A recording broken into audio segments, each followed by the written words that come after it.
আমার উস্তাদ মোহতারাম হজরত আপনার হাফেজ মুরসালিন সাহেব, এনার কাছে আমি মুরাদপুর মাদ্রাসায় A to Z কোরআন হিফজ করেছি। এই এলাকা আমার সব চেনা, বুঝতে পারলেন তো। আজকে আল্লাহ আপনাদের দোয়াতে মৌলানা করেছেন, দু কথা বলার তৌফিক দিয়েছেন। বলছি এটা আপনাদের দোয়া, আমার বুজুর্গানের দিনদের দোয়া, মা বাপের দোয়া, ওস্তাদ আসাদুজ্জাহ ইকরামের দোয়া। যাই হোক, আমি আপনাদের সম্মুখে কোরআনে কারীমের সূরা আন-নামলের কিছু আয়াতে কারিমা আপনাদের সম্মুখে তেলাওয়াত করেছি। তারপরে সকলে মিলে সমস্বরে নবী মুহাম্মদুর রাসূলুল্লাহ সাল্লাল্লাহু আলাইহি ওয়াসাল্লামের উপর দরুদ পাঠ করেছি। আমাদের সকলেই আল্লাহর দরবারে অন্তঃস্থল থেকে কৃতজ্ঞতা প্রকাশ করা দরকার যে মহান আল্লাহ তাবারক ওয়া তাআলা আমাদের মতো গুটি কত মানুষকে কিছুক্ষণের জন্য একটি দিনী মজলিসে বসা, কিছু আল্লাহ এবং আল্লাহ রসুলের বাণী বলা বা শোনার তৌফিক দান করলেন। তার জন্য আমরা আল্লাহর শুকরিয়া আদায় করি, বলি আলহামদুলিল্লাহ। তারপরে শত কোটি দরুদ ও সালাম বর্ষিত হোক নবিকুল শিরোমণি আকায়ে নামদার তাজদার মদিনা আহমদ মুজতবা মোহাম্মদ মুস্তফা সাল্লাল্লাহু আলাইহি ওয়াসাল্লামের উপর, আল্লাহুম্মা আমিন। তারপরে আমি এই মঞ্চের যোগ্যতম নির্বাচিত শ্রদ্ধেয় সভাপতি সাহেব, দূর থেকে ও নিকট থেকে আগত সম্মানিত ওলামায়ে দ্বীন ও সম্মানিত শ্রোতাবিন্দু এবং পর্দানাসীন মা ও বোনেরা, সকলকে আমি আমার অন্তরের অন্তঃস্থল থেকে জানাই সম্মান, ভালোবাসা এবং স্নেহ। ভাই সকল, আপনাদের সম্মুখে কোরআনে কারীম থেকে যে আয়াতে কারিমা আমি তেলাওয়াত করেছি, এগুলোকে সামনে রেখেই গুটি কত কথা আমি রাখবো। আমার সময় হুজুর 1 ঘন্টা নাকি? আচ্ছা, 1 ঘন্টা সময়, তাহলে সময় খুব বেশি নয়। এর মধ্যে আমাকে আমার বক্তব্য ইতি করতে হবে। মানুষ কেসা কাহিনী শুনতে খুব ভালোবাসে, ভালোবাসে না? গল্প শুনতে ভালোবাসে না? ভালোবাসে না? আল্লাহ তাবারক ওয়া তাআলা কোরআনে কারীমে অসংখ্য কেসা কাহিনী আমাদেরকে শুনিয়েছেন এবং তার থেকে মানুষ যেন উপকৃত হয় তার জন্য যা বলেছেন আল্লাহ পাক কেসা কাহিনীর মাধ্যমে, এগুলো সব উপদেশ, শিক্ষামত, এটা শিক্ষণীয় জিনিস। আল্লাহ পাক কোরআনে কারীমের একটা আয়াতের মধ্যে বলেছেন হুদাল লিন্নাস, কোরআন হচ্ছে বিশ্ব মানবতার কল্যাণের জন্য। কোরআনটা কি? বিশ্ব মানবতার কল্যাণের জন্য। কোরআন হুদাল্লিল মুমিনিন বা হুদাল্লিল মুসলিমিন শব্দ এখানে ব্যবহার হচ্ছে না, হুদাল্লিন নাস। নাস মানে মানুষ, সে মানুষ যে শ্রেণীর হোক না কেন, কোরআন থেকে যদি উপকৃত হওয়ার চেষ্টা করে আল্লাহ পাক তাকে উপকৃত করবেন। কোরআনে কারীমে অসংখ্য নবীদের ঘটনা, অসংখ্য কেসা কাহিনী আল্লাহ পাক বর্ণনা করেছেন। কেন? মানুষকে শিক্ষা দেওয়ার জন্য। এবং সেই সমস্ত কেসা কাহিনীগুলো একটাও মিথ্যা নয়, একটা আয়াত, একটা বাক্য মিথ্যা নয়। যদি মিথ্যা হতো তাহলে আল্লাহ পাক যে কোরআনে কারীমের ভূমিকার মধ্যেই বলে দিলেন যালিকাল কিতাবুল লা রাইবা ফিহি, এমনই একটি গ্রন্থ, এমনই একটি গাইড বুক, এমনই একটি কিতাব, এমনই একটি কোরআন যার মধ্যে কোনো সন্দেহের অবকাশ নাই। বলে নাই? তাহলে কোরআনে যা আল্লাহ পাক বয়ান করেছেন A to Z সত্য। তাহলে কোরআনে কারীমের যে কিসসা কাহিনী আপনি শুনবেন এটাও সত্য, এতে আপনি নেকি পাবেন। আমরা দাদি আম্মা জানের মুখ থেকে, দাদু নানার মুখ থেকে কিসসা কাহিনী অনেক শুনি, শুনতে ভালো লাগে। সেগুলো অনেক মিথ্যা কথা ভরা থাকে, অনেক সত্য ভরা থাকে, থাকে না? মিথ্যা সত্য মিলে সেটা তৈরি হয়। কিন্তু গল্প মানেই মিথ্যা এটা নয়। আল্লাহ পাক যে গল্প বয়ান করেছেন কোরআনের মধ্যে, এগুলো একটাও মিথ্যা নয়। আজ আপনাদের একটি সুন্দর ঘটনা আমি শোনাবো, এই আয়াত থেকে শুরু হবে ইনশাআল্লাহ। এই সূরা, যে সূরার আমি আয়াত তেলাওয়াত করেছি, সূরাটির নাম হচ্ছে সূরা আন-নামল। নামাল শব্দের অর্থ হচ্ছে পিঁপড়ে। কি বললাম ভাই? নামাল শব্দের অর্থ কি? চিউটি বা পিঁপড়ে। এই সাথে পিঁপড়ের একটা বিরাট ভূমিকা আছে। আল্লাহ তাবারক ওয়া তাআলা কোরআনে কারীমের মধ্যে 114টি সূরা অবতীর্ণ করেছেন। প্রত্যেকটি সূরার আলাদা আলাদা নাম রেখেছেন। কিছু সূরার একের অধিক নাম রয়েছে। তার মধ্যে সবচাইতে বেশি যে সূরার নাম সেটা হচ্ছে সূরা ফাতিহা। ওর নাম অনেকগুলো, অনেক নামের। যে নামগুলো আল্লাহ পাক রেখেছেন এমনি এমনি রাখেন নাই, তার কোনো তাৎপর্য রয়েছে। এই জন্য আল্লাহ পাক নামগুলো রেখেছেন। আল্লাহ পাক এই সূরা, পুরা সূরাটির নামই রেখে দিলেন সূরাতুন নামাল। নামাল শব্দের অর্থ হচ্ছে পিঁপড়ে, পিঁপড়ের নাম দিয়ে নামটা রেখেছেন। কোরআনে কারীমের দ্বিতীয় নম্বরের সূরা সূরায়ে বাকারা। বাকারা শব্দের অর্থ হচ্ছে গাভী বা গায়। এরকম ভাবে প্রত্যেকটি সূরার আলাদা আলাদা নাম রেখেছেন। কেন? ওই বিষয় নিয়ে ওই সূরাতে কিছুটা আলোচনা আছে। তো যাই হোক, আমি আপনাদের সম্মুখে যে আয়াত তিলাওয়াত করেছি কোরআনে কারীম থেকে, এখান থেকে আমি দুইজন নবী, একটি রানী এবং একটি পিঁপড়ের বিশেষ যে ভূমিকা দিয়েছে পিঁপড়ের, সেই বিষয় নিয়ে আলোচনা আজ শোনাবো। শুনবেন তো ইনশাল্লাহ? না অন্য কিছু শুনবেন বলেন? এই কেসারা শুনবেন তো? যদি বলেন যে না আমরা কেসা শুনবো না, অন্য লাইনে শুনবো, তো শোনাতে হবে ইনশাল্লাহ। আমি আপনাদেরকে এটা আগে শোনাই, সময় থাকলে ইনশাল্লাহ আর অন্য কিছু শোনানো হবে। নবী দুইজন কে? একজন হজরতে দাউদ আলাইহিস সালাম, দ্বিতীয়জন হচ্ছেন হজরতে সুলাইমান আলাইহিস সালাম। এই দাউদ আর সুলাইমানেরা দুজনাতে সম্পর্ক কে ছিলেন? হজরতে দাউদ আলাইহিস সালাম ছিলেন বাপ, আর সুলাইমান আলাইহিস সালাম হচ্ছেন তিনার বেটা। বুঝতে পারলেন তো? সুলাইমান আলাইহিস সালাম আল্লাহর কাছে দোয়া করেছিলেন, রব্বি হাবলি মুলকাল লা ইয়ামবাগি লি আহাদিম মিন বাদি। ইয়া আল্লাহ, তুমি আমাকে এত বড় রাজত্ব দান করো যে আমার পরে যেন এত বড় রাজত্বের মালিক কেউ না হয়। তো সুলাইমান আলাইহিস সালাম একদিকে নবীও ছিলেন, অপরদিকে তিনি বাদশাও ছিলেন। তিনি ঝুপড়িতে বাস করতেন না, তিনি বিরাট বড় বাদশাহ। এবং তিনার বাদশাহী শুধু মানুষ মেনে নেয়নি, তিনার বাদশাহী শুধুই মানুষের মধ্যেই বিরাজিত নয়, তিনার বাদশাহী জঙ্গলের হিংস্র প্রাণী, সমুদ্রের অতল তলের মৎস্য, মহাশূন্যের উড়ন্ত পাখি, বিলের পিঁপড়ে, এমনকি বায়ু বাতাস পর্যন্ত তিনার বাদশাহী মেনে নিয়েছিল। বলুন সুবহানাল্লাহ। আজ তো দেশের কেউ যদি বাদশাহ আনতো, এক শ্রেণীর মানুষ তাকে মানে আর এক শ্রেণীর মানুষ তার উপরে ক্ষোভ দেখায়, হয় না? হয় না এগুলো? কিন্তু এই সমস্ত প্রাণীর মনের মধ্যেও তিনি রাজত্ব করেছেন। বায়ু বাতাস পর্যন্ত তিনার বৎসতা স্বীকার করে নিয়েছিল। আর তিনি এত সুন্দর ফায়সালা করতেন, তিনার ফায়সালা এত ফার্স্ট ক্লাস হতো যে কয়েকটা বিষয় নিয়ে হজরতে দাউদ আলাইহিস সালাম তিনাকে পরীক্ষা করেছিলেন, সবটাতে তিনি পাশ করে গেলেন। তারপরে দাউদ আলাইহিস সালাম তিনাকে করলেন, তিনার স্থলাভিষিক্ত করলেন, মানে তিনার সিটে বসালেন, যে ছেলে আমার যোগ্য হয়েছে কিনা আগে জানলেন। তো যাই হোক, ওই লম্বা চওড়া দিকটা এখন আমি যাচ্ছি না, কারণ সময় অল্প। আমি এই সূরার যে আয়াতগুলো তেলাওয়াত করছি এখান থেকে আমি শুরু করছি। আল্লাহ তাবারক ওয়া তাআলা এখানে বলছেন, ওয়ালাকাদ আতাইনা দাউদা ওয়া সুলাইমানা ইলমা। আল্লাহ বলছেন, আমি দাউদ ও সুলাইমানকে বিশেষ জ্ঞান দান করিয়াছিলাম। ওয়া ক্বালা আলহামদুলিল্লাহিল্লাযী ফাদ্দালানা আলা কাসীরিম মিন ইবাদিহিল মুমিনিন। এবং তারা উভয়েই বলিয়াছিল, সমস্ত প্রশংসা সেই মহান আল্লাহর জন্য, যিনি আমাদেরকে তার বহু মুমিন বান্দার উপরে শ্রেষ্ঠত্ব প্রদান করেছেন। এখানে সমস্ত মুমিন বান্দার কথা বলছেন না, বহু মুমিন বান্দা। কেন বললেন? কারণ বিশ্বনবীকে আল্লাহ পাক যে শ্রেষ্ঠত্ব দান করেছিলেন, যে মর্যাদা দিয়েছিলেন, সেই মর্যাদা সমাপূর্ণ আল্লাহ পাক দুনিয়ার কাউকেই দেননি। বিশ্বনবীর মর্যাদা আল্লাহর পরে পরে। নবীকে আল্লাহ পাক নবীদেরও নবী করেছিলেন, এই জন্য তিনাকে বলতে ইমামুল আম্বিয়া, আশরাফুল আম্বিয়া। এখানে আল্লাহ তাবারক ওয়া তাআলা তিনাদেরকে যে শ্রেষ্ঠত্ব দান করলেন, তো তিনারা কি বললেন? যে বহু মুমিন বান্দার উপরে, মানে এর মধ্যে কিছু এখনো বাকি আছে। কথা বুঝে আসছে? আগে আল্লাহ বলছেন, ওয়ারিসা সুলাইমান ও দাউদ ওয়া ক্বালা ইয়া আইয়ুহান নাস।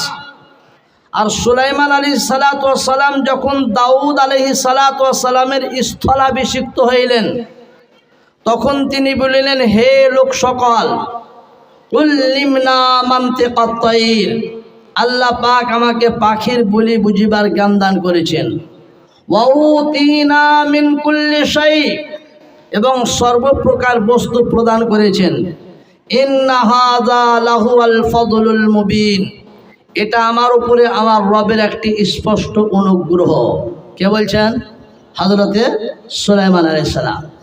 এখানে একটা শিক্ষণীয় বিষয়, মানুষের কাছে যখন আল্লাহর নিয়ামত থাকে না, গাড়ি থাকে না গাড়ি পেয়ে যায়, বাড়ি থাকে না আল্লাহ বাড়ি দিয়েছেন, বাচ্চা ছিল না বাচ্চা দিয়েছেন, খাবার একবার পেটে জুড়তো একবেলা জুড়তো না, এখন খুব ভালোভাবে খাচ্ছেন, তাহলে মানুষের কি হওয়া দরকার?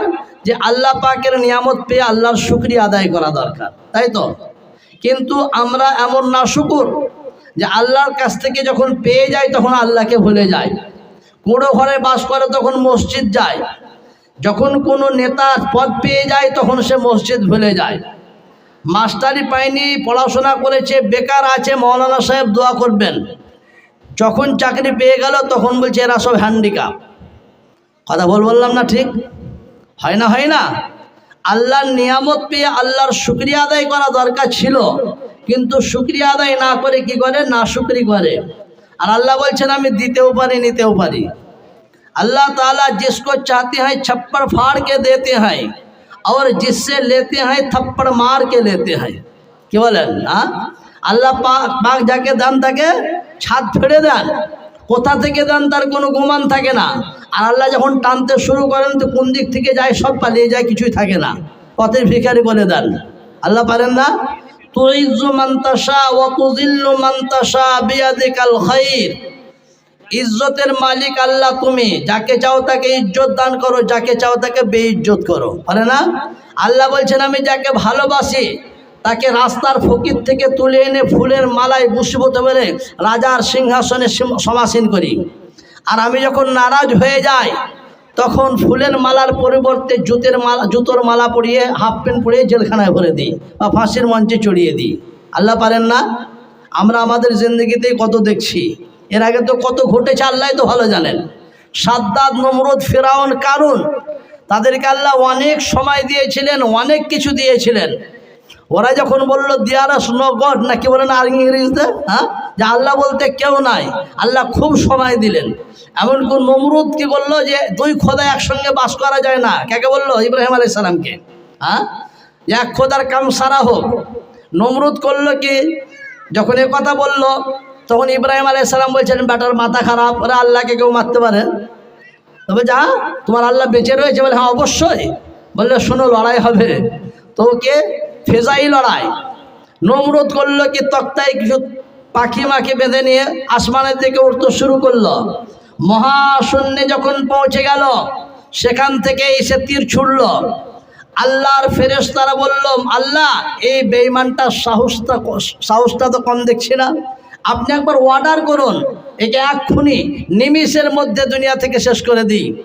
তো আল্লাহকে বললেন যে না, আমি জালেমের মনের শেষ আশাটাও পূর্ণ করি, যাতে করে কাল কিয়ামতের দিনে এ কথা বলতে না পারে যে আল্লাহ আমার অমুক আশাটা পূর্ণ হলে আমি হেদায়েত পেতাম।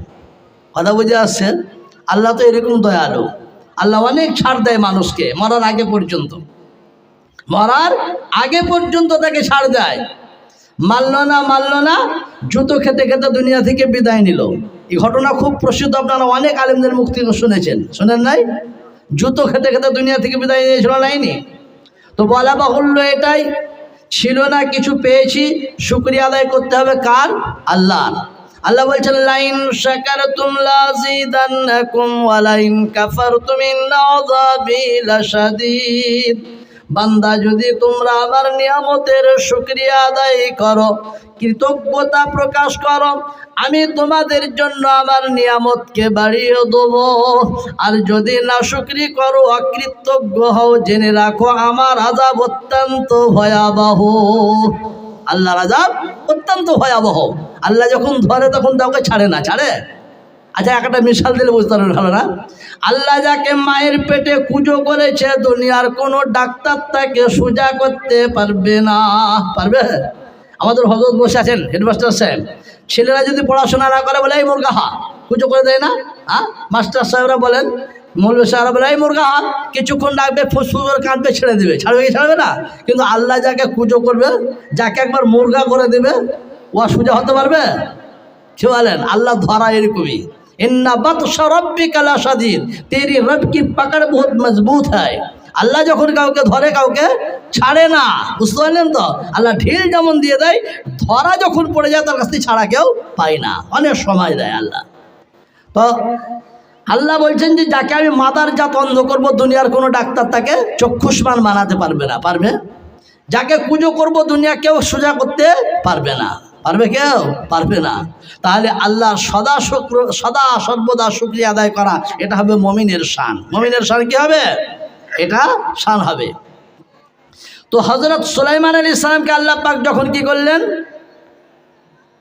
দাউদ আলাইহিস সালামের সিটে পদার্পণ করলেন, মানে তিনি এবার নেতা হলেন, তখন তিনি কি বলছেন, বা দুজনাতে, বাপ্পাটা দুজনাতে নেতা হলেন, দুজনাতে কি বললেন যে সমস্ত প্রশংসা সেই মহান আল্লাহর জন্য, যিনি আমাদেরকে বহু মুমিন বান্দার উপরে শ্রেষ্ঠত্ব প্রদান করেছেন। আগে কি বলছেন শুনুন, ওয়ারিসা সুলাইমান দাউদ ওয়া ক্বালা ইয়া আইয়ুহান নাস। আর সুলাইমান আলাইহিস সালাতু ওয়াস সালাম যখন দাউদ আলাইহিস সালাতু ওয়াস সালামের স্থলাভিষিক্ত হইলেন, তখন তিনি বলছেন, ইয়া আইয়ুহান নাস, হে লোক সকল, উল্লিমনা মানতিকাত তাইর, আল্লাহ পাক আমাকে পাখির বুলি বুঝিবার জ্ঞান দান করেছেন। ওয়া উতিনা মিন কুল্লি শাই, এবং সর্বপ্রকার বস্তু প্রদান করেছেন। ইন্না হাযা লাহুয়াল ফাদলুল মুবিন, এটা আমার রবের স্পষ্ট অনুগ্রহ। ওয়া হুশিরা লিসুলাইমানা জুনুদুহু মিনাল জিন্নি ওয়াল ইনসি ওয়াত তাইরি ফাহুম ইউজাউন। আল্লাহ পাক বলছেন, যখন সুলাইমানের জন্য একত্রিত করা হইল তাহার সৈন্যবাহিনী, জিন মানব এবং পক্ষীকুল। রাজা বাদশাহ যখন কোথাও যায়, তার বডিগার্ড থাকে, আগে পিছে গাড়ি থাকে। হযরতে সুলাইমান আলাইহিস সালাতু ওয়াস সালাম যখন দেশ বিদেশ সফর করতেন, তখন তার বডিগার্ড হতো কি শুনুন, আসমানের উড়ন্ত পাখিগুলো ছায়া বিস্তার করতে করতে আসমানে চলতো, ডানে বামে অগ্রে পশ্চে মানব দানব কীট পতঙ্গ চলিত। আর যে সিংহাসনটি তিনার ছিল, সেই সিংহাসনে বসে থাকতে না, বাতাসকে হুকুম দিতেন, সঙ্গে সঙ্গে বায়ু বাতাস তাকে উড়িয়ে নিয়ে যেত। আজকাল রাজা বাদশারা দেশ বিদেশ সফর করলে তাকে যানবাহনের সাহায্য নিতে হয় তাকে হেলিকপ্টারে চাপতে হবে, না হয় তাকে চার চাকায় চেপে যেতে হবে, প্লেনে চাপতে হবে। আল্লাহর নবী হযরতে সুলাইমান আলাইহিস সালাতু ওয়াস সালাম তার কিছুতে চাপার কোনো প্রয়োজন হতো না, যে সিংহাসনে বসে থাকতেন, শুধু বাতাসকে হুকুম দিতেন, সঙ্গে সঙ্গে উড়িয়ে নিয়ে যেত। দ্রুতগামী যানবাহন 6 মাস লমাসে যে রাস্তা অতিক্রম করত, ঘন্টায় সেই রাস্তা অতিক্রম করিত। আর আল্লাহর নবী সুলাইমান আলাইহিস সালাতু ওয়াস সালাম মাথা নিচু করে আল্লাহর তাসবিহ তাহলিল পাঠ করিতেন। তার বডিগার্ড হিসাবে মানব ও দানব পক্ষীকুল অগ্রে পশ্চে ডানে বামে আকাশে নিচে চলিত। আল্লাহ পাক বলছেন, ওয়া হুশিরা লিসুলাইমানা জুনুদুহু, আর সুলাইমানের জন্য যখন একত্রিত করা হলো তার সৈন্যবাহিনী, জিন মানব এবং পক্ষীকুল, চলতে চলতে বিচ্ছিন্ন হয়ে পড়ে যাবার ভয়ে মাঝে মাঝে তাদেরকে থামিয়ে দিতেন। রাস্তায় চলতে চলতে দেখতেন কে আছেন কে নাই। আল্লাহর কোরআন, হাত্তা ইযা আতাও আলা ওয়াদিন নামলি ক্বালাত নামলাতুন ইয়া আইয়ুহান নামলু দুখুলু মাসাকিনাকুম লা ইয়াহতিমান্নাকুম সুলাইমান ওয়া জুনুদুহু ওয়া হুম লা ইয়াশউরুন। চলতে চলতে যখন পিপিলিকার ময়দানে পৌঁছিলেন, তখন পিঁপড়ের রাজা বলছে, হে পিপিলিকার দল, নিজ নিজ গর্তে প্রবেশ করো। লা ইয়াহতিমান্নাকুম সুলাইমান ওয়া জুনুদুহু ওয়া হুম লা ইয়াশউরুন, যেন সুলাইমান ও তার সৈন্যদল অজ্ঞাত স্বরে তোমাদিগকে নিষ্পেষিত করিয়া না ফেলে। কি বললেন? রাস্তায় চলছেন, কোথাও সফর করছেন, কোনো জায়গাতে একটু তিনি বিশ্রাম নেবেন, হুকুম দিয়েছে বায়ু বাতাসকে, এই সিংহাসনটা এই ময়দানে নামা। সেখানে গাছপালা তরুল্লতা কিছু নয়, ফাঁকা ময়দান, বলে এখানে নামা। সেখানে শুধু পিঁপড়ে আর পিঁপড়ে, শুধু পিঁপড়ে সেই ময়দানে রয়েছে, বুঝতে পারলেন? পিঁপড়ের রাজা যখন দেখলো সুলাইমানের বিরাট বড় সিংহাসন, যে কয়েকটা বিরাট আকৃতি ধারণ করে নেমে আসছে, জাহাজ যেমন বিমানবন্দরে আস্তে আস্তে নেমে আসে, ঠিক নেমে আসছে। তফসিরের মধ্যে এসেছে যে ওই পিঁপড়ের রাজা একবার গর্তের মধ্যে ঢুকছে আর বার হচ্ছে, কি করে আমার প্রজাকে বাঁচানো যায়। এরা তো বুঝতে পারবে না, এই যে বিরাট জায়গা একটা ঘিরে নেবে, আর যখন নেমে যাবে তার এই পায়ের তলায় পড়ে, তার সেনা সৈন্যের পায়ের তলে পড়ে আমার ক্ষুদ্র ক্ষুদ্র প্রাণী ভাইরা মারা যাবে। তাই সে তার জাতিকে বাঁচানোর জন্য কিভাবে সচেতন হলেন, একবার গর্তের মধ্যে ঢুকছে, একবার বার হচ্ছে, শেষ পর্যন্ত দুটো ঠ্যাং উপর দিকে তুলে দিয়েছে আর বলছে, ইয়া আইয়ুহান নামলু দুখুলু, হে পিপিলিকার দল, উদখুলু মাসাকিনাকুম, তোমরা নিজ নিজ গর্তে প্রবেশ করো, ওই তলে ঢুকে যাও, জানো উপরে যখন সিংহাসন নামানো হবে তোমাদের যেন খোঁজ না থাকে। কারণ তোমরা যদি উপরে থেকে যাও, ওই পায়ের তলায় পড়ে তোমরা আটা পিসা হয়ে পিষে যাবে। কে বলল? পিঁপড়ের রাজা। এখানে পিঁপড়ের ভূমিকা আছে না নাই? এখনো পর্যন্ত সুলাইমান আলাইহিস সালাম আকাশে আছেন, নিচে নামেননি। আল্লাহ পাক এই ক্ষুদ্র প্রাণী যে কথাটা বললো তাকে শুনিয়ে দিলেন। তেনাকে আল্লাহ পাক এই বৈশিষ্ট্য দিয়েছেন না, তিনি উড়ন্ত পাখি কে বলে সেটা বুঝতেন, তার সঙ্গে কথা বলতেন। বিলের পিঁপড়ে কে বলে সেটা তিনি বুঝতেন। এই যে পিঁপড়ে তার প্রজাকে সতর্ক করার জন্য, জনগণকে সতর্ক করার জন্য এই কথাটা বলল, সুলাইমান আলাইহিস সালামের কানে পৌঁছে গেল। তিনি কি করলেন? আল্লাহর কোরআন বলছেন, ফাতাবাসসামা যাহিকাম মিন কাওলিহা ওয়া ক্বালা রাব্বি আউযি'নি আন আশকুরা নি'মাতাকাল্লাতী আন'আমতা আলাইয়া ওয়া আলা ওয়ালিদাইয়া ওয়া আন আ'মালা সালিহান তারদাহু ওয়া আদখিলনি বিরাহমাতিকা ফি ইবাদিকাস সালিহিন। সুলাইমান আলাইহিস সালাম পিপিলিকার কথা শ্রবণ করিয়া মৃদু হাস্য হাসিয়া ফেলিলেন। বর্ণনার মধ্যে এসেছে যখন নেমে গেছেন তখন পিঁপড়েটাকে হাতের তলার মধ্যে নিয়ে কথাবার্তা বলতে শুরু করলেন। আর তিনি আল্লাহর কাছে দোয়া করলেন, রব্বিয়া, ওগো আল্লাহ, তুমি আমাকে হাতে স্থায়িত্ব প্রদান করো। বিলের পিঁপড়ের কথা বোঝার ক্ষমতা দিয়েছো, এই নিয়ামতটা তুমি কেড়ে নিও না, যেন আমি তোমার সেই নিয়ামতের শুকরিয়া আদায় করিতে থাকি যেটা তুমি আমাকে দান করেছো এবং ইতিপূর্বে আমার পিতা মাতাকে দান করেছিলে। ওয়ান আমালা সালিহা, আর আমি যেন নেক কাজ করিতে থাকি, এমন নেক কাজ যাতে তুমি রাজি খুশি হয়ে যাও। ওয়াদখিলনি বিরহমাতিকা ফি ইবাদিকাস সালিহিন, আর নিজ অনুগ্রহে নিজ নেক বান্দাদের অন্তর্ভুক্ত রাখুন। কে বলছেন? সুলাইমান আলাইহিস সালাম। এখানেও দোয়া করছে না যে আমাকে যে নিয়ামত দিয়েছ, বিলের পিঁপড়ে কি কথা বলে সেটা আমি বুঝতে পারি, এটা তোমার দান, মানুষ কেউ দিতে পারে না। পারবে? আপনার গ্রামে কেউ আছে নাকি এরকম ধূপগুলোতে পিঁপড়ের কথা বুঝতে পারে? আছে নাকি কেউ? আছে? পারবে না। কিন্তু আল্লাহ পাক এই নিয়ামত তিনাকে দান করেছিলেন। আর তিনি কি বললেন জানো, আমি এমন ইবাদত করতে পারি, বন্দেগী করতে পারি যাতে তুমি খুশি হও আর তোমার নেক বান্দাদের অন্তর্ভুক্ত রাখুন। কে বলছেন? একজন আল্লাহ পাকের জলিলুল কদর পয়গম্বর, তিনি বলছেন এই কথা। আর আমরা 3 দিন তাহাজ্জুদ পড়ে নিজেকে আব্দুল কাদের জিলানী মনে করি। কি বলেন? ভাবি না অনেক সময় 2 টাকা দান করার পরে ভাবি আমি হাতিম তাই হয়ে গেলাম নাকি, ওসমান গনি হলাম নাকি। চিন্তা করুন, একজন নবী তিনি বলছেন আল্লাহ এই নিয়ামত কেড়ে নিও না, আমাকে নেক কাজ করার তৌফিক দাও আর নেক বান্দারই অন্তর্ভুক্ত রাখো। এটা একটা হয়ে গেল কথা। দ্বিতীয়ত পিঁপড়ের সঙ্গে কথাবার্তা বললেন, আর পিঁপড়ে তখন তাকে দাওয়াত দিচ্ছে যে আপনি যখন দেশের বাদশা, আপনি এখানে এসেছেন, আমি হচ্ছি পিঁপড়ের বাদশা, তাহলে আপনি আমার আতিথ্য গ্রহণ করুন, আমি আপনাকে দাওয়াত দিচ্ছি। সুলাইমান আলাইহিস সালাম দাওয়াত কবুল করে নিলেন। কিতাবের মধ্যে লেখা রয়েছে যে যেমন তার খাবার তেমন। খাবারের যখন সময় হয়েছে, সুলাইমান আলাইহিস সালাম বললেন, আচ্ছা দাওয়াতটা যে দিচ্ছ তুমি আমাকে একাই দিচ্ছ না, আমার যে সেনা সৈন্য যারা আছে তাদেরকে, সবাইকে।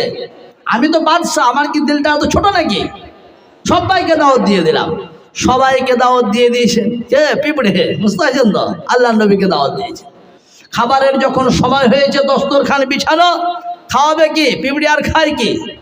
ও টিড্ডির রান এনে ফেলে দিয়েছে। টিড্ডি বুঝেন, দেখেছেন নাকি টিড্ডি কেউ দেখেছেন? দেখেন নাই না? হায়াতুল হাইওয়ান বলে একটা বই রয়েছে উর্দুতে, সেই বইয়ে সমস্ত প্রাণীর আকৃতি দেওয়া আছে। তার মধ্যে টিড্ডি বলে যে জিনিসটা, সেটারও একটা আকৃতি দেওয়া আছে, ঠিক দেখতে গঙ্গা ফড়িংয়ের মতো। এবার বুঝতে পারলেন তো? আকারে একটু মোটা, দেখতে কিন্তু গঙ্গা ফড়িংয়ের মতো। ওলামারা বলেছেন এই টিড্ডি একটা এমনই প্রাণী, এটা বিনা জব হতেও খাওয়া যায়, জব করার আগে দরকার নাই। একে সাঙ্গপাল বলে শুদ্ধ, বুঝলেন না তো? আগে এই জিনিসটা বাগানে আসতো, এখানে ওখানে আসতো, তো সবকে খেয়ে শেষ করে ফেলতো। কোন একজন আল্লাহর নবী দোয়া করেছিলেন, আল্লাহ, হ্যাঁ পঙ্গপাল, ভুল বললাম, সাঙ্গপাল নয়, পঙ্গপাল, কথা বুঝে আসছে? এই পঙ্গপালের অত্যাচারে চাষিরা অতিষ্ঠ হয়ে যেত। একজন নবী আল্লাহর কাছে দোয়া করলেন, আল্লাহ এদের আযাব থেকে মানুষকে বাঁচাও। সেই নবীর দোয়া আল্লাহ কবুল করলেন। এখন কিন্তু পঙ্গপাল আমাদের জমিতে এসে আসে না, আসে? ও যদি আসে না, ঘন্টার মধ্যে আপনার এক বিঘে জমি খেয়ে শেষ করে ফেলবে। ওটাই হচ্ছে টিড্ডি, বুঝতে পারলেন তো? আছে কোথাও আল্লাহ পাক রেখেছেন ওদেরকে, একবারে মূল্য শেষ করেননি। তো টিড্ডির রান এনে দস্তরখানে ফেলে দিয়েছেন। সুলাইমান আলাইহিস সালাম তিনার সঙ্গে একটা দুইটো নয়, কমপক্ষে 2 থেকে 300 মানুষ তারা আছেন, আবার বড় বড় জিন দৈত্য সব রয়েছে। মিচিক মিচিক হাসছেন। কে? সুলাইমান হাসছে। টিড্ডি বলল, শোনো না, পিঁপড়ে বলছে, হুজুর বিসমিল্লাহ বলে শুরু করুন না, বিসমিল্লাহ বলে শুরু করুন। কিতাবের মধ্যে লেখা রয়েছে, খেতে শুরু করেছে, সবাই খেয়েছে, পেট ভরে নিয়েছে, পেট পূর্তি হয়ে গেছে, এখনো কিছু অবশিষ্ট বাকি রয়েছে। এটা হচ্ছে বরকত। এর নাম কি? এর নাম হচ্ছে বরকত। দেখবেন অনেকের 50 বিঘা জমি আছে, নাই আর খাই যায় না, আর কাউরি 5 বিঘা রয়েছে, ও মুচে তেল দিয়ে ঘুরে বেড়ায়। এর নাম হচ্ছে বরকত, বুঝতে পারলেন তো? মানুষ দেখতে পায় না, কিন্তু অল্পতেই হয়ে যায়। তো বলা বাহুল্য এটাই যে টিড্ডির রান খেলেন, পিঁপড়ের দাওয়াত কবুল করলেন। এখানে সুলাইমান আলাইহিস সালাতু ওয়াস সালামের অন্তরে পিঁপড়ের কথা একটা নতুন আলো ফেললো। তিনার চিন্তার জগতে একটি নতুন আলো ফেললো। সেটা কি? যে সামান্য ক্ষুদ্র প্রাণী পিঁপড়ে, সে যদি তার প্রজার জন্য এত সতর্ক হয়, তাহলে আমার সঙ্গে তো অনেকগুলো সেনা সৈন্য এসেছে, আমি হচ্ছে দেশের বাদশা, আমাকেও আমার প্রজার জন্য কত সতর্ক হওয়া দরকার। তাহলে এ যখন তাদেরকে আমার অত্যাচার থেকে, আমি তো অত্যাচার করতে আসিনি, আমার পায়ের তলে পিষ্ট হয়ে যাবে, এর থেকে বাঁচানোর জন্য অনেক চেষ্টা করলো, তাহলে আমার সঙ্গে যে সমস্ত সেনা সৈন্য রয়েছে, এমনকি ক্ষুদ্র ক্ষুদ্র পাখিগুলো উড়ে যাচ্ছে, সেগুলোকে দেখতে হয় কি সব আছে না নাই। এখন তো আমি দেশে নাই, কমপক্ষে এতটুকু তো আমি দেখি যেগুলো আমার সঙ্গে আছে তাদের একটু জায়গা নেওয়া হোক, তারা আছে না নাই খুঁজতে রাখবেন। কি করলেন? দেখবেন কোনো কোনো সময় কমান্ডাররা কি করেন, হাজিরা নেয়, হাজিরা নেয় না, মাস্টার ছাত্রদের হাজিরি নেয়, কতগুলো আছে কতগুলো নাই। সুলাইমান আলাইহিস সালাম ঠিক ওই সিস্টেম করতে লাগলেন। কি করলেন? হাজিরি নিতে লাগলেন। কাদের হাজিরি নিলেন? প্রথম তার সঙ্গে আগে পিছিয়ে যত যাচ্ছিল বডিগার্ড হিসাবে, তার মধ্যে আকাশের উড়ন্ত পাখি সেগুলোও যাচ্ছিল। বলে এরা ছোট ছোট এদের হাজিরিটা আগে নেওয়া হবে। আল্লাহর কোরআন বলছেন, ওয়াতাফাক্কাদাত তায়রা ফাকালা মা লিয়া লা আরাল হুদহুদা আম কানা মিনাল গায়িবিন। হযরত সুলাইমান আলাইহিস সালাতু ওয়াস সালাম পক্ষীকুলের হাজিরা গ্রহণ করিলেন, আর বলছেন, ব্যাপার কি, আমি হুদহুদকে দেখিতেছি না কেন? আম কানা মিনাল গায়িবিন, নাকি সে কোথায় গায়েব রইল? লাউ আযিবান্নাহু আযাবান শাদীদা, আমি তাকে কঠোর শাস্তি দেব। আওলা আযবাহান্নাহু, আর না হয় তাকে জবেহ করিয়া ফেলিব। আওলা ইয়াতিয়ান্নি বিসুলতানিম মুবিন, আর না হয় সে আমার কাছে কোনো স্পষ্ট প্রমাণ উপস্থিত করিবে। কোথায় চলে গেল আমাকে না বলে? রেখে গেছেন কে? সুলাইমান আলাইহিস সালাম। হুদহুদ মানে বুঝতে পারছেন তো? কাঠঠোকরা দেখেছেন? কাঠঠোকরা, ওটাকেই হুদহুদ বলা হয়েছে, বুঝতে পারলেন? তফসিলের মধ্যে এটাই দিয়েছে। কাঠঠোকরা পাখি ঠিক ছোট্ট বলা হয়, মাথায় একটা ঠোঁট থেকে কাঠের ঠুকর মেরে ও নিজের বাসা তৈরি করে। সব রয়েছে, কিন্তু তাকে দেখতে পাচ্ছেন না। রেগে গেছেন, কোথায় চলে গেল সে আমাকে না বলে? আমার সঙ্গে চলতে চলতে বাদশাহ যদি রেগে যায়, প্রজাদের অবস্থাটা কি হয়?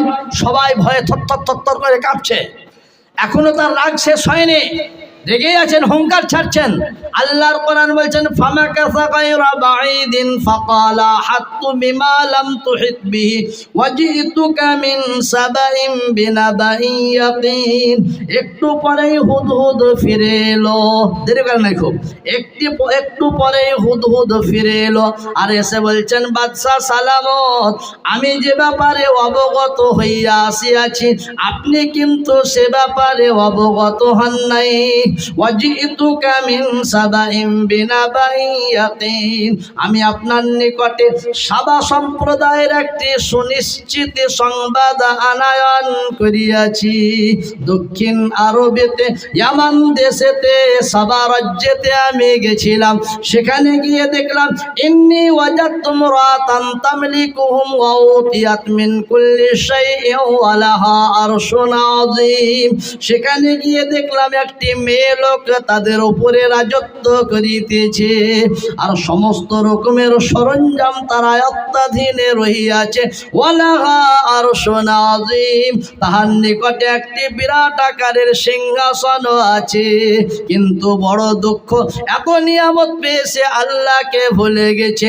ওয়াজাদতুহা ওয়া কওমাহা ইয়াসজুদুনা লিশ-শামসি মিন দুনিল্লাহ, আমি তাকে আর তার পুরো সম্প্রদায়কে দেখিলাম আল্লাহকে ছেড়ে তারা সূর্যকে সাজদা করে।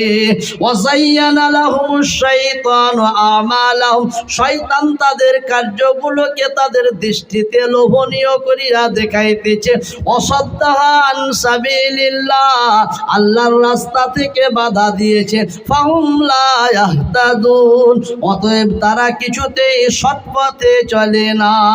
আল্লাহুল্লাযী ইউখরিজুল খাবা ফিস সামাওয়াতি ওয়াল আরদি ওয়া ইয়ালামু মা তুখফুনা ওয়া মা তুলিনুন, আল্লাহ যিনি আসমান জমিনের সমস্ত গোপন তথ্য বাহিরে আনায়ন করেন এবং তোমরা গোপনে যাহা কিছু বলো প্রকাশ্যে যাহা কিছু বলো সবই তিনি জানেন।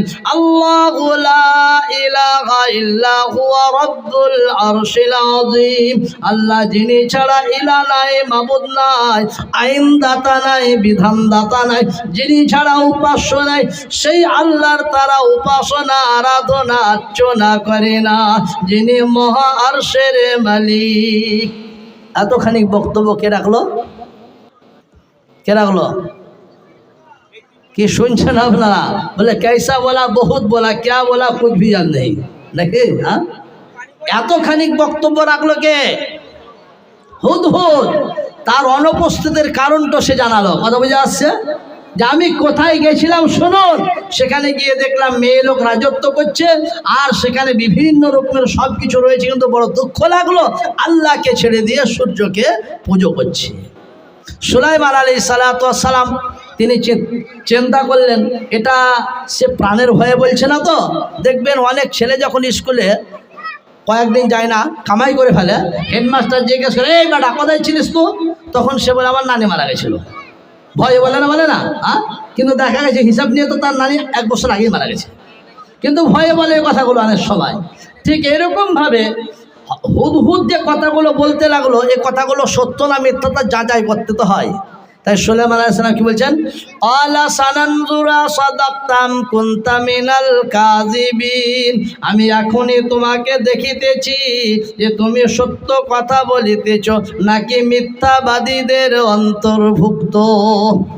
তুমি ভয়ে বলছো না তো এই কথাগুলো, বানিয়ে চুরিয়ে দেখছি তোমাকে। দেখবেন কিভাবে? ইযহাব বিকিতাবি হাযা ফালকিহ আলাইহি সুম্মা, বলছে তুমি আমার হস্তলিপিটা তার কাছে নিয়ে যাও আর সেখানে গিয়ে নিক্ষেপ করো। যে রানীর কথা তুমি বলতেছ যে সাবা সম্প্রদায়ের রানী, তার কাছে বড় রাজত্ব রয়েছে, তবু আল্লাহকে ছেড়ে দিয়ে সূর্যর পুজো করে, আমার লেখা চিঠিখানা নিয়ে গিয়ে তার উপরে নিক্ষেপ করো। অতঃপর একটু দূরে সরে থাকো, তারপরে দেখো সে তাদের আপোষের মধ্যে কি সওয়াল ও জবাব হয়। কে বলছেন? সুলাইমান আলাইহিস সালাম ওই হুদহুদকে বলছে। হুদহুদকে একটা চিঠি লিখে দিলেন। হুদহুদ ছুটে ধরে নিয়ে আকাশ পথে উঠতে উঠতে নিয়ে চলে গেল কোথায়?